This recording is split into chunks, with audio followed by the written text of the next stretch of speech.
اور آپ کے سامنے بھی ایک لفظ اردو لکھا ہے. یہ آج ہم اردو کے حوالے سے ہم اس کی جو ہے وہ تاریخ اور اس کا تعارف جانیں گے. اردو جو لفظ ہے بنیادی طور پہ یہ ترکی زبان کا لفظ ہے جو کہ اردو ہے. یعنی ترکی میں اردو کو اردو لکھا جاتا ہے، یعنی 2 بار اس میں رے دہرایا جاتا ہے، اردو. اور یہ ترکی زبان کا لفظ ہے.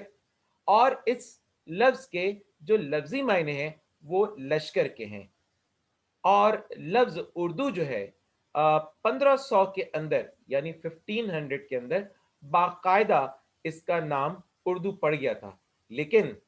اردو کو اس سے پہلے اور کیا کچھ بولا جاتا تھا، آئیے اگلی سلائیڈ میں دیکھتے ہیں. اگر آپ اس پرانی تاریخ کے اندر جائیں گے تو آپ کو پتا چلے گا کہ انگریز مصنفین جو ہیں وہ ہندوستان اس کو کہا کرتے تھے، یعنی وہ زبان جو ہندوستان کے اندر بولی جاتی تھی. یہاں میں آپ کو بتاتا چلوں کہ انگریزوں کی آمد سے پہلے یہاں پر ہندوستان کے اندر 2 ہی زبانیں ایسی تھیں جن کو پڑھنے کا یہاں پر مسلمانوں میں عام رواج تھا، اور وہ تھی عربی اور فارسی. اور عربی اور فارسی دونوں ہی بہت ہی فصیح و بلیغ زبانیں ہیں. لیکن یہاں پر جو زبان بول چال کا حصہ تھی وہ تھی اردو. اور وہ اردو کیوں؟ کیونکہ وہ ایک لشکری زبان تھی. کیونکہ ہندوستان کے اندر عرب بھی آئے، ترک بھی آئے، افغانستان سے لوگ بھی آئے، اور دنیا کے مختلف حصوں سے لوگ آئے. کیونکہ انگریزوں نے کہا تھا نا کہ یہ گولڈن برڈ ہے، سونے کی چڑیا ہے. تو اس سونے کی چڑیا کے پاس بہت سے لوگ آئے جو اس سے مستفید ہو کر گئے. عرب کے لوگ تو یہاں تجارت کی غرض سے آئے. ایران اور افغانستان سے یہاں پر آنے والے لوگ جنہوں نے جہاد کے اندر مختلف مواقعوں پر حصہ لیا. اس طرح ہم دیکھتے ہیں کہ اور بھی دیگر لوگ یہاں پر آئے اور ان کی زبانوں کے کچھ حصے یہاں پر شامل ہو گئے. جیسے میں آپ کو بتاؤں، لفظ الماری یہ کس زبان کا لفظ ہے؟ ویسے تو اردو کا آپ کہیں گے، لیکن لفظ الماری جو ہے بنیادی طور پہ یہ پرتگالی زبان کا لفظ ہے. اسی طرح کھانے کے جو آپ کا دسترخوان ہے اس پہ ایک بہت ہی چٹپٹی اور لذیذ چیز اکثر آپ کی دسترخوانوں پہ موجود ہوتی ہے. میرے منہ میں پانی آ رہا ہے جب میں آپ کو بتاؤں گا تو آپ کے منہ میں پانی آنا شروع ہو جائے گا. جی ہاں، اچار. اچار جو ہے یہ بھی پرتگالی زبان کا لفظ ہے. اور اسی طرح سے آپ اپنے کئی الفاظ ایسے دیکھیے کہ آپ بلب کہہ رہے ہوتے ہیں، انگریزی زبان کا لفظ ہے. اسی طرح سے آپ پلیٹ کہہ رہے ہوتے ہیں، یہ بھی انگریزی زبان کا لفظ ہے. تو اس طرح سے کئی الفاظ اس زبان میں آ کر جو ہے وہ مل گئے، اور اسی وجہ سے اس زبان کو لشکری زبان بھی کہا جاتا ہے. تو انگریز جو مصنفین تھے جو ہندوستان کی تاریخ لکھ رہے تھے یا ہندوستان کی زبانوں کے بارے میں تحقیق کر رہے تھے، تو انہوں نے اپنی کتابوں کے اندر اس کو ہندوستان لکھا، کیونکہ وہ اس کو ہندوستان کے لحاظ سے ہی پہچانتے تھے اور یہاں بولی جانے والی زبان کو ہندوستان کہا کرتے تھے. اسی طرح سے جو لاطینی مصنفین ہیں وہ اپنی کتابوں میں اس کو کیا لکھتے تھے؟ لنگوا نندو ستانیکا. یعنی وہ باقاعدہ، بہت ذرا مشکل لگ رہا ہوگا لیکن یہ لاطینی انداز میں اس کو وہ لکھا کرتے تھے، یعنی وہ زبان جو ہندوستان کے اندر بولی جاتی ہے. اور جیسے کہ میں نے کہا کہ جو زبانیں پڑھی جاتی تھی وہ عربی اور فارسی زبانیں تھیں، لیکن جو عام صرف کمیونیکیشن کے لیے، آپس میں ایک دوسرے سے رابطے کے لیے جو زبان استعمال ہوتی تھی وہ اردو تھی، اور اس کو وہ اسی طرح سے اپنی کتابوں میں لکھتے ہیں. اسی طرح اگر ہم آگے چل کے دیکھیں تو جو نام اب آپ کے سامنے آ رہا ہے یہ ایک بہت ہی مشہور کریکٹر ہے، ایک بہت ہی مشہور کردار ہے، خصوصیت کے ساتھ اردو کی ترقی میں. جان گلکرسٹ ہندوستان 1787 کے حوالے سے اگر میں آپ کو بتاؤں کہ جان گلکرسٹ جو ہیں وہ اردو کی تحریک میں بہت بڑا نام ہے. یہ آگے چل کے میں آپ کو اپنے جو ہے وہ سلائڈز کے اندر بتاؤں گا کہ جو فورٹ ولیم کالج جو باقاعدہ ہندوستان کے اندر قائم ہوا تھا، جسے انگریزوں نے 1800 کے بعد جب انہوں نے ہندوستان کے اوپر مکمل طور پر اپنا جو ہے نظام قائم کر لیا تھا اور قبضہ کر لیا تھا، اس کے بعد انہوں نے باقاعدہ ایک کالج کا جو ہے قیام عمل میں لائے. اس کالج کا نام تھا فورٹ ولیم کالج. اور اس فورٹ ولیم کالج کے حوالے سے اردو کے جو نگراں مقرر کیے گئے تھے انگلستان کی جانب سے، وہ جان گلکرسٹ صاحب تھے، جنہوں نے اردو کی بہت زیادہ خدمت کی اور ان کے دور میں اردو بہت زیادہ پلی بڑی اور ترقی ہوئی، اور انہی کے دور میں انہوں نے اپنی اس دور کے اندر بہت ساری تصانیف ان کی جو ہے وہ ہمیں ملتی بھی ہیں۔ آپ نے باقاعدہ جو اس کے لیے لفظ استعمال کیا تھا وہ ہندوستانی کا لفظ آپ نے ہندوستان سے منسوب کر کے اس کو ہندوستانی زبان جو ہے آپ نے کہا تھا۔ اسی طرح اگر میں آگے آپ کو بتاؤں کہ لفظ اردو جو ہے وہ اردو معلیٰ، یہ شاہ جہاں کے زمانے میں، یعنی شاہ جہاں جو مغلیہ سلطنت تھی ہماری، انہوں نے جو ہے اس کو باقاعدہ اردو معلیٰ کا نام دیا تھا۔ اسی طرح سے ہم دیکھتے ہیں کہ اردو کا ایک نام اور بہت آیا کہ ریختہ کہ تم ہی استاد نہیں ہو غالب، کہتے ہیں اگلے زمانوں میں کوئی میر بھی تھا۔ اور اگر آپ کو ابن انشا کا شعر اگر یاد ہو، وہ قطع جو انہوں نے لکھی تھی میر کی شان میں، کہ میر کی شان میں ابن انشا نے کہا کہ ایک بات بتاؤ انشا جی، تمہیں ریختہ کہتے عمر ہوئی، تم سارے جہاں کا علم پڑھے، کوئی میر سا شعر کہا تم نے؟ تو یہاں ابن انشا اپنے آپ سے کیا کہتے ہیں؟ ایک بات بتاؤ انشا جی، تمہیں ریختہ کہتے عمر ہوئی۔ تو یہ ریختہ کا لفظ بھی جو ہے وہ اردو کے لیے استعمال ہوا، یعنی ہندوستان، لنگوان ہندوستانی کا، اور ہندوستانی اور اردو معلیٰ اور ریختہ، یہ سارے الفاظ اردو کا نام پڑھنے سے پہلے استعمال کیے گئے۔ اور ریختہ کے لفظی معنی کیا ہیں؟ وہ زبان جس میں دیسی زبان کے ساتھ فارسی کا بھی استعمال بکثرت ہوا ہو، یعنی بہت زیادہ استعمال ہوا ہو۔ تو اردو کے اندر فارسی کی آمیزش بہت زیادہ پائی جاتی تھی، جو وقت کے ساتھ ساتھ اس میں سے کم ہوتی چلی گئی، اور اب ہے لیکن بہت کم۔ لیکن پہلے اردو کے اندر فارسی کے الفاظ بہت زیادہ شامل ہوا کرتے تھے۔ اسی طرح اگر ہم آگے چلیں اور دیکھیں کہ اردو کا جو رسم الخط ہے وہ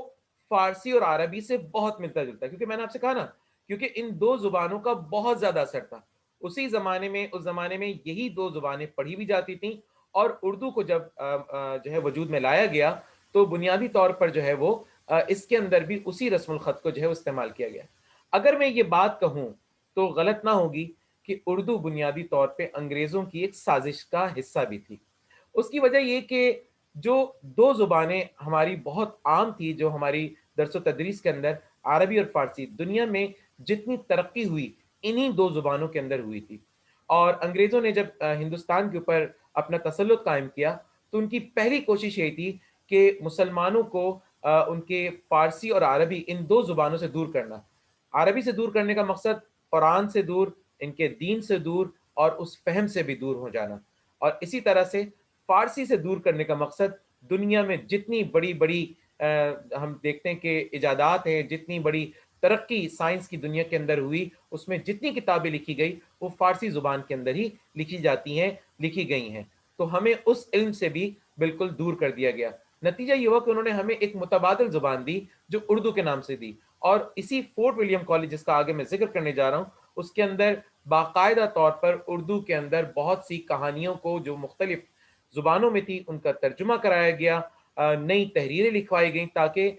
اس ہندوستان کی عوام میں اردو کو جو ہے وہ جو ہے پھیلایا جائے۔ تو یہاں پر جو اس کا رسم الخط ہے وہ فارسی اور عربی ہی رسم الخط تھا۔ البتہ بعض حروف ایسے ہیں جو ہندوستانی زبانوں سے ہم نے جو ہے وہ لی ہیں، جو آوازیں ہمیں ملتی ہیں، جس میں ٹے ہے، ٹھے ہے، ڈال ہے، ڈھ ہے، ڑے ہے، ڑ ہے، یہ وہ حروف ہیں جو ہم نے ہندوستان کی مختلف زبانوں سے، چونکہ نہ عربی کے اندر نہ فارسی کے اندر یہ حروف جو ہے وہ ہمیں نہیں ملتے۔ اسی طرح اب میں آپ کو بتاتا ہوں وہ فورٹ ولیم کالج۔ بنیادی طور پہ اصل میں فورٹ ولیم کالج جو ہے وہ ایک ایسا ادارہ تھا کہ جہاں پر انگریز باقاعدہ یہاں پر ہندوستان کی تمام زبانوں کی تعلیم حاصل کرتا تھا۔ یعنی انگریز نے جب 1800 کے اندر ہندوستان کے اوپر قبضہ کیا تو اس نے سب سے پہلے یہاں کے لوگوں کے اوپر حکمرانی کرنے کے لیے اس نے ایک ایسا کالج قائم کیا کہ جس کے اندر ہندوستان کے اندر بولی جانے والی تمام زبانوں کو پڑھایا جاتا تھا، اور یہاں پڑھنے والے تمام انگریز تھے، اور باقاعدہ ان تمام انگریزوں کو اس کے بدلے میں معاوضہ ملا کرتا تھا، ان کی ترقی ہوا کرتی تھی، ان کی پروموشنز اس طرح سے طے ہو جاتے تھے، ان کی تنخواہوں میں جو ہے وہ الاؤنسز بہت زیادہ اس طرح ملتی تھیں، تو ایک ایک انگریز جو ہے وہ اس بات کی کوشش کرتا تھا کہ وہ کئی زبانوں کا ماہر بن سکے۔ تو یہ وہ فورٹ ولیم کالج ہے جسے ہندوستان کے اندر بنایا گیا، جس کے اندر پڑھنے والے تو انگریز تھے لیکن پڑھانے والے ہم ہی ہندوستانی تھے، جو وہاں پر عربی، فارسی، بنگالی اور اسی طرح سے ہندوستان کے اندر بولی جانے والی تمام مشہور زبانیں جو ہیں، مقبول زبانیں جو ہیں، وہ ہم ان کو پڑھایا کرتے تھے۔ اور انہی زبانوں کو وہ پڑھنے کے بعد، سیکھنے کے بعد، وہ ہم پر اسی طرح سے 150 سال تک انہوں نے ہم پر حکمرانی کی۔ یہ ان کے حکمرانی کرنے کا ایک سمجھ لیجئے کہ ایک ذریعہ تھا کہ جب تک وہ زبان کو نہیں سمجھتے وہ ہم پر حکمرانی کس طرح سے کر سکتے تھے۔ اور پھر دوسری چیز جو انہوں نے اس کے ذریعے سے کی وہ یہ کہ ہماری دو مقبول اور مشہور زبانیں عربی اور فارسی انہوں نے ہم سے چھین لی اور اس کے بدلے میں ہمیں اردو دی۔ لیکن ہم نے اسی اردو کو آگے ترقی دی۔ ہمارے وہ 5 خواص خمسہ جنہیں ہم ارکان خمسہ اور جنہیں ہم عناصر خمسہ کہتے ہیں، انہوں نے اردو کو اس قدر ترقی دی کہ آج ہم دیکھتے ہیں کہ ان کے نقش قدم پر لوگ چلے اور اردو کو ترقی دیتے گئے، اور آج دنیا کی دوسری بڑی زبان جو ہے وہ ہمیں اردو نظر آتی ہے۔ یعنی اگر آپ اس وقت پورا جائزہ لیجئے تو یہ تحقیق سامنے آتی ہے، گو کہ چائنا کی دنیا کی سب سے بڑی آبادی ہے لیکن چائنیز زبان صرف اور صرف چائنا کے اندر جو ہے وہ بولی جاتی ہے، جبکہ انگریزی زبان پہلے نمبر کی زبان جو پوری دنیا میں بولی اور سمجھی جاتی ہے۔ دوسرے نمبر پر جو زبان ہے وہ ہے اردو۔ اردو دوسری زبان جسے پوری دنیا کے اندر پڑھا، بولا، سمجھا جاتا ہے۔ بلکہ اگر میں آپ کو بتاتا چلوں کہ اس وقت جو آکسفورڈ ڈکشنری کے 9th ایڈیشن ہے، اگر آپ اس کے اندر الفاظ دیکھیے تو کوڑا جسے آپ پکوڑا کہتے ہیں، چپاتی جس کو آپ چپاتی کہتے ہیں، لیسی جس کو آپ لسی کہتے ہیں، سموسا جس کو آپ سموسا کہتے ہیں، یہ وہ تمام الفاظ ہیں جو انگلش آکسفورڈ ڈکشنری کے اندر باقاعدہ طور پر شامل کر دیے گئے ہیں۔ تو آج اردو دنیا کی دوسری بڑی زبان الحمدللہ بن چکی ہے۔ اور صرف یہی نہیں بلکہ تحریک پاکستان کے اندر اردو زبان کا ہمیں بہت بڑا کردار ہمیں یہاں پر نظر آتا ہے۔ آئیے اب آپ کو چند جھلکیاں میں دکھاتا ہوں، یہ باتیں جان لینا بہت ضروری ہیں۔ میں آپ کے سامنے میر امن دہلوی کے لحاظ سے مثال قائم کر کے آپ کو چند باتیں فورٹ ولیم کالج کے حوالے سے بتانا چاہتا ہوں۔ تو وہ تمام طالب علم جو اس وقت میری اسکرین پر میرے سامنے موجود یا سازہ موجود ہیں، وہ ان باتوں کو اچھی طرح سے ذہن نشین کر لیں، اسے نوٹ فرما لیں کہ اردو میں زندہ نثر کی ایک ایسی کتاب بھی ہے جس کا جادو 200 سال کا عرصہ گزر جانے کے باوجود قائم ہے۔ کیا جانتے ہیں اس کتاب کا نام کیا ہے؟ وہ آگے چل کے بتاؤں گا۔ وہ کتاب میر امن دہلوی کی کتاب ہے۔ میر امن دہلوی جو ہے وہ ان کے حوالے سے جو کچھ تاریخ میں آتا ہے کہ آپ 1748 یعنی 1748 کے اندر آپ پیدا ہوئے۔ آپ کا خاندان شہنشاہ ہمایوں کے زمانے سے عالمگیر ثانی کے عہد تک جو ہے وہ منصب داروں میں شامل رہا ہے، یعنی مختلف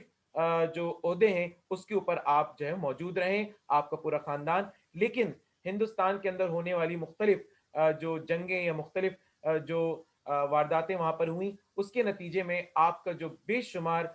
یعنی یوں کہیے کہ دولت اور جائیداد تھی سب کچھ چھن چھنا گیا تھا اور آپ کے پاس کچھ بھی باقی نہ رہا۔ نتیجہ یہ ہوا کہ آپ بہت مشکلات اور تکلیفیں اور پریشانیاں دیکھنے کے بعد بالآخر میر بہادر علی حسینی کے توسط سے جان گل کریسٹ سے شناسائی ہوئی اور میر امن نے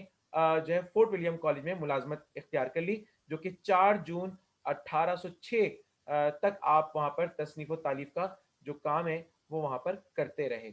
تو یہ تو میں نے آپ کو بتایا کہ میر امن دہلوی کے حوالے سے کہ انہوں نے فورٹ ولیم کالج کو کس طرح سے وہاں پر جوائن کیا، کس طرح سے وہاں شمولیت اختیار کی، اور پھر انہوں نے جو وہاں کام کیا، جو انگریزوں نے ان کے ذمہ جو کام لگایا، وہ باتیں جیسے کہ میں نے ابھی آپ کو پہلی بات جو بتائی کہ اردو میں زندہ نثر کی ایک ایسی کتاب، وہ کتاب جس کا نام باغ و بہار، جسے قصہ چہار درویش کے نام سے بھی جانا جاتا ہے، اس کتاب نے اردو نثر کو ایک نئی سمت اور روشنی جو ہے وہ عطا کی تھی۔ اس کے مصنف میر امن فورٹ ولیم کالج کلکتہ کے ہندوستانی شعبے میں تیسرے درجے کے ملازم تھے،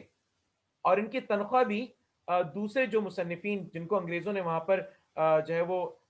جاب پر رکھا تھا، جن کو وہاں پر نوکریوں پر رکھا تھا، اور ان کا کام ہی یہی تھا مصنفین کا کہ انہوں نے صرف انگریزی یا دیگر زبانوں میں جو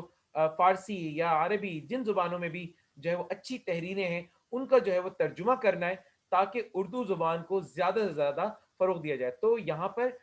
جو میر امن دہلوی تیسرے درجے کے ملازم تھے اور ان کی تنخواہ عموماً جو اس وقت کے جو مترجمین تھے جو مصنفین وہاں پر موجود تھے ان سے کہیں زیادہ جو ہے وہ ان کی تنخواہ کم بھی تھی. مگر میر امن دہلوی نے وہ محنت کی, وہ لگن کی کہ میر امن کے باغ و بہار کو آج بھی سرسبز رکھا ہوا ہے. میر امن اور Fort William college. Fort William college سے وابستگی کے بعد میر امن کا پہلا قصہ چہار درویش کو اردو میں انہوں نے آپ نے اس کا ترجمہ کیا. قصہ چہار درویش بنیادی طور پہ ہے کیا؟ یہ چار درویشوں کا قصہ ہے. میر امن نے جان گلکرسٹ کی ہدایت کے مطابق ٹھیٹ ہندوستانی گفتگو میں اس کتاب کا ترجمہ کیا. ٹھیٹ یعنی جو خالص ہندوستانی, ہندوستانی سے مراد کیا ہے؟ اردو, جو وہاں پر زبان بولی جا رہی تھی. اور اتنا عمدہ ترجمہ کیا کہ کالج کی طرف سے اس پر 500 روپے, یعنی آپ تصور کیجئے اس زمانے میں 500 روپے کیا وقت رکھتے ہوں گے, کیا اہمیت ہوتی ہوگی اس کی. 500 روپے آپ کو جو ہے وہ انعام دیا گیا. میر امن نے عطا حسین خان تحسین کے جو نوطرز مرصع کے سامنے ضرور رکھا, مگر اپنے طور پر اتنی تبدیلیاں کر دیں کہ اصل کتاب گم ہو گئی. یعنی جو اصل کتاب تھی جسے ہم قصہ چہار درویش کے نام سے جانتے ہیں, اس کتاب کا تاثر تو ختم ہی ہو گیا تھا, کیونکہ میر امن دہلوی نے نہ صرف اس کا فارسی سے اردو میں ترجمہ کیا تھا, بلکہ جو دوسرا بڑا کام کیا وہ یہ کہ اس کے اندر آپ نے خود از خود بہت سارے اضافہ کر دیا تھا, جس کی وجہ سے اس پوری کہانی کا جو حسن ہے وہ بڑھ چکا تھا, اور اصل کتاب قصہ چہار درویش کو لوگ بھول چکے تھے اور میر امن دہلوی کی باغ و بہار کو لوگوں نے پہچان لیا تھا. اچھا, یہ جو آپ کے سامنے عطا حسین خان صاحب ہیں, انہوں نے نو طرز یعنی نئے طرز کے مرصع اردو کا جو ہے انہوں نے ایک انداز جو ہے وہ پیش کیا تھا. میر امن دہلوی نے جو ہے اس کو اپنے سامنے ضرور رکھا, لیکن انہوں نے بنیادی طور پہ اپنے ہی انداز کو لے کر گئے. میر امن دہلوی کی تحریر کے اندر بہت ساری غلطیاں اکثر ناقدین کرتے ہیں کہ آپ کی جو ہے وہ تحریر کے اندر تذکیر و تانیث کی بھی غلطیاں ہیں, واحد جمع کی بھی غلطیاں ہیں, لیکن ان غلطیوں کے کو اگر ہم صرف نظر کر کے دیکھیں تو اس کے باوجود باغ و بہار جو ہے وہ ایک بہت زیادہ مشہور اور معروف جو ہے وہ تحریر تھی. اسی طرح میر امن نے ترجمہ میں عربی فارسی سے گریز کر کے ہندی یعنی ہندوی بھی جو ہے وہ اردو کا ایک پرانا نام رہا کہ ہندوی کا استعمال کیا, بلکہ دلی کی زبان استعمال کی ہے, اور دلی کی زبان کو ہم دلی کی ٹکسالی زبان کہتے ہیں, اور مروجہ قواعد سے بھی انحراف کیا ہے. یہی وجہ کہ ناقدین نے باغ و بہار میں قواعد یعنی گرامر کی غلطیاں بھی نکالی ہیں, اور یہ لکھا ہے کہ اس میں واحد جمع اور تذکیر و تانیث کا بھی خیال نہیں کیا گیا, اور اس کے باوجود باغ و بہار کے نثر بے مثال اور بے نظیر ہے. یہ وہ کتاب کا ٹائٹل ہے, باغ و بہار, لیکن آج آپ کو جو ہے بہت اچھے انداز سے آپ کو مل جائے گا. یہاں کچھ آپ کے لیے اس کتاب سے متعلق ایک جو ہے وہ تعارف ہے جسے میں آپ کے سامنے پڑھ کر سنا رہا ہوں, ملاحظہ فرمائیے. باغ و بہار میر امن کی دستانوی جو یعنی دستانوی کتاب ہے جو انہوں نے فورٹ ولیم کالج میں جان گلکرسٹ کی فرمائش پر لکھی تھی. یہ قصہ اردو میں ترجمہ ہونے سے پہلے فارسی زبان میں قصہ چہار درویش کے نام سے ایک زمانے میں مقبول خاص و عام رہا ہے. یہ کتاب ایک جانب 4 عدد بادشاہوں کی داستان ہے جن کو عشق نے درویشی کی راہ دکھائی, تو دوسری جانب میر امن دہلوی اور فورٹ ولیم کالج کا اردو داستان کی شکل میں پہلا کارنامہ جس نے پرانے اور مشکل اسلوب کو یکسر ترک کر کے اردو زبان کو ایک نیا راستہ اور نئی مشعل دکھائی. یہ داستان اردو نثر میں ایک سنگ میل کی حیثیت یعنی ایک رول ماڈل کے طور پہ یہ ہمیں نظر آتی ہے. اسی داستان کے اشاعت کے بعد اردو نثر میں پہلی مرتبہ سلیس زبان اور آسان عبارت آرائی کا رواج ہوا, کیونکہ اس سے پہلے جو زبان استعمال ہوتی تھی وہ بہت ہی مرصع مسجع اور بہت ہی زیادہ اس کے اندر تشبیہات اور استعارے استعمال کر کے زبان کو بہت پیچیدہ جو ہے بنایا جاتا تھا. اور ہم دیکھتے ہیں کہ آگے سر سید نے بھی یہی کام کیا کہ انہوں نے زبان کو زیادہ سے زیادہ آسان کیا, لیکن سر سید تو زبان کو آسان کرتے کرتے اس میں انگریزی الفاظ کو بھی شامل کرتے چلے گئے. لیکن بہرحال انہوں نے جو کیا وہ ٹھیٹ ہندوستانی جو یعنی اردو جو وہاں بولی جاتی تھی اس زبان کے اندر آپ نے ترجمہ کیا، اور اس قصے میں ایشیائی رسم و رواج، خاص کر دہلی کا تذکرہ نہایت خوبی کے ساتھ آپ نے جو اس کے اندر کیا، اور اسی خوبی اور سلاست کو دیکھ کر ایسا محسوس ہوتا ہے کہ جیسے یہ تبازات قصہ ہے۔ تبازات سے مراد یعنی خود سے یہ قصہ لکھا ہو۔ یہ با تصویر ایڈیشن ہے جو آپ کے سامنے ہم نے پیش کیا ہے۔ اسی طرح آگے ہم چلتے ہیں اور دیکھتے ہیں کہ میر امن کے علاوہ جیسے میں نے آپ سے کہا کہ اور بھی بہت سارے مصنفین وہاں موجود تھے جن سے مختلف کتابیں یا تو ترجمہ کروائی جاتی تھیں یا تبازات جن سے خود وہاں پر لکھوایا جاتا تھا۔ تو یہاں ہم دیکھتے ہیں کہ حیدر بخش حیدری کی کتاب ہے آرائش محفل ہے، مظہر علی خان کی سنت گلشن ہے، میر بہادر علی حسینی اخلاق ہندی ہے، مرزا علی لطف، اور یہ ساری اب مجھے جن جن کتابوں کے ٹائٹل مل سکے میں نے ان کتابوں کے ٹائٹل جو ہے وہ آپ کے سامنے یہاں پر پیش کیے ہیں۔ اگر ہم اختصار کے ساتھ، اختصار کہتے ہیں مختصر انداز سے، اگر ہم فورٹ ولیم کالج کی اردو کی خدمات کا اگر ذکر کریں تو یہ 9 نکات ہیں جو آپ کے سامنے میں نے پیش کیے ہیں کہ فورٹ ولیم کالج غیر ملکیوں کا پہلا کالج ہے، جیسے میں نے شروع میں آپ کو بتایا کہ یہ غیر ملکیوں کا پہلا کالج ہے جس نے ہندوستانی زبان، ہندوستانی سے مراد اردو زبان کی تعلیم و ترقی، ترویج اور اشاعت یعنی اس کو پھیلانا اور اس کو پرنٹ کرانا، اشاعت کرانے کی طرف توجہ دی، اور اس غرض سے اس نے ہندوستانی زبان کا باقاعدہ شعبہ قائم کیا۔ اسی غرض سے جو ہے باقاعدہ فورٹ ولیم کالج نے جو ہے ہندوستانی زبان کا ایک باقاعدہ ڈپارٹمنٹ جو ہے قائم کیا جس کے جو صدر تھے وہ گلکرسٹ صاحب تھے۔ اسی طرح یہاں پر دوسری بات کیا کہ ہندوستانی زبان کے مشہور ادیبوں کی خدمات حاصل کی اور ان سے کتابیں لکھوائی گئیں باقاعدہ۔ دوسری زبانوں کی کتابوں کے تراجم کرانے کا اہتمام بھی کیا، یعنی ایک تو اہتمام بھی کیا گیا اس کا باقاعدہ کہ دوسری زبانوں سے کتابوں کے تراجم بھی کروائے گئے، تبازات کتابیں بھی لکھوائی گئیں۔ اچھا، ان سب کا مقصد چونکہ میں آپ کو بتا چکا ہوں کہ فارسی اور عربی زبان سے دور کر کے ایک نئی زبان دے دینا جس کو یہ پڑھیں، بولیں، سیکھیں اور اسی میں آگے رہیں تاکہ یہ دنیا کی بڑی ترقیوں سے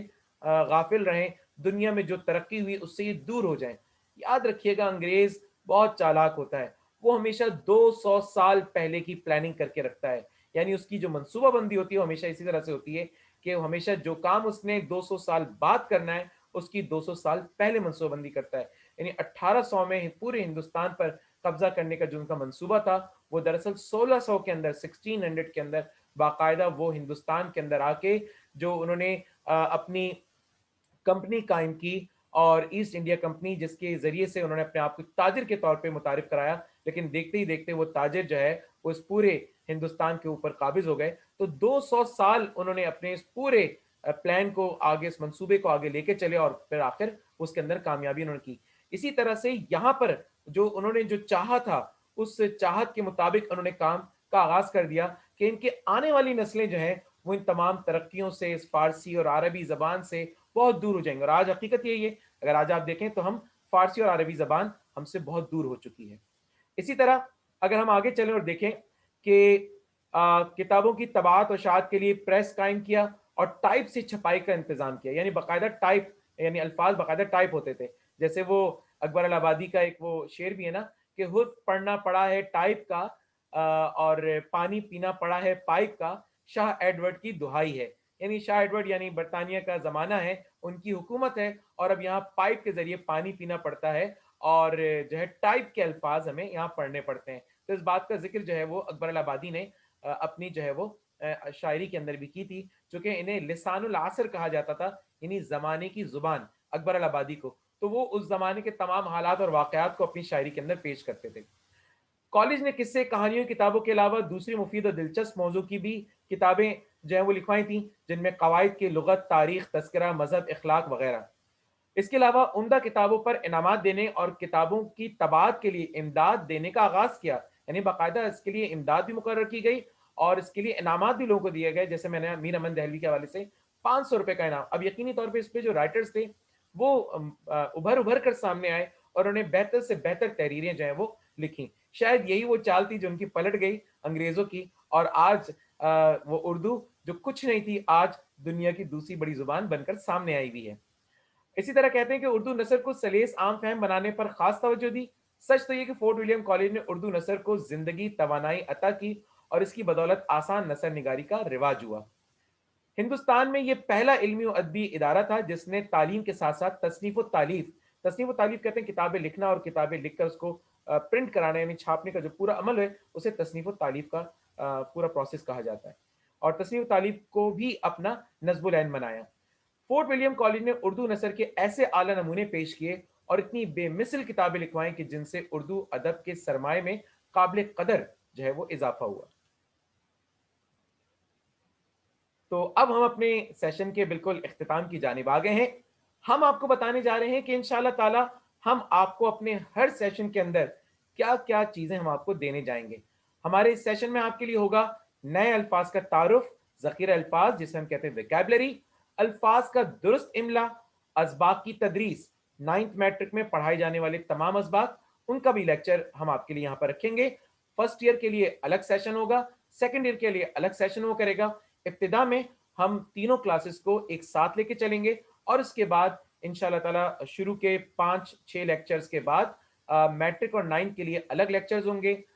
اسی طرح سے جو ہے فرسٹ ایئر کے لیے الگ لیکچر ہوں گے اور سیکنڈ ایئر کے لیے الگ لیکچر ہوں گے، اور یہ تمام لیکچر پیر کے دن ہوں گے جو کہ 9 سے 10:30 کے درمیان ہوں گے، جس میں ہم 9 سے 9:30 9 میٹرک کے لیے اور 9:30 سے 10 فرسٹ ایئر کے لیے، اور 10 سے 10:30 کا جو وقت ہوگا وہ انشاءاللہ سیکنڈ ایئر کے لیے ہوگا۔ اور اس آدھے گھنٹے کے سیشن میں ہم آپ کو تمام اسباق باقاعدہ ہم آپ کو پڑھائیں گے جو آپ کے نصاب کا حصہ ہیں۔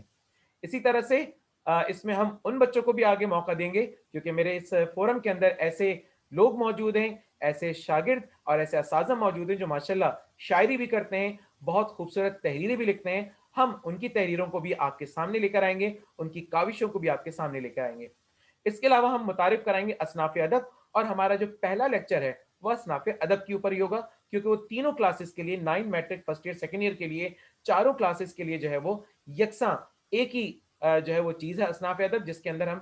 شعری اصناف اور نثری اصناف جو ہے وہ ہم پڑھیں گے انشاءاللہ تعالیٰ، اور اس کی پوری تقسیم جو ہے اس کے تمام چیزوں کا تعارف، کیونکہ یہ آپ کے چاروں کلاسز کے امتحان کے اندر جو ہے وہ یہ آتا ہے، تو لہٰذا آپ سب کے لیے یہ کامن لیکچر ہے جو 2 سے 3 لیکچرز کے اوپر مشتمل ہوگا انشاءاللہ تعالیٰ، اور ہم سب اس کو ایک ساتھ مل کر پڑھیں گے۔ ہاں البتہ اس میں یہ ضرور فرق ہے کہ میٹرک میں کتنا لکھنا ہے 9 میٹرک میں، اور اسی طرح سے فرسٹ ایئر میں کتنا لکھنا ہے اور سیکنڈ ایئر میں کتنا لکھنا ہے، یہ ہم آپ کو اس لیکچر کے اندر باقاعدہ الگ سے واضح کریں گے۔ اس کے علاوہ جو بہت اہم چیز، ہمارے پیپر کا 20% حصہ کثیر الانتخابی سوالات یعنی ایم سی کیوز پر مشتمل ہوتا ہے، یہ ہم آپ کو انشاءاللہ تعالیٰ جو ہے اس کے حوالے سے الگ بالکل لیکچرز ہوں گے، الگ تیاری ہوگی اس کے حوالے سے۔ اس کے علاوہ آپ کو ہم دیں گے ٹپس کہ کیسے لکھائی کو بہتر کر سکتے ہیں، پرچے کیسے وقت پر کیے جا سکتے ہیں، وہ کم وقت کے اندر جو عموماً طلبہ کو شکایت ہوتی ہے کہ ہم پیپر ہمارا رہ گیا تو اس کی کیا وجوہات ہیں اور ہم اس کو کیسے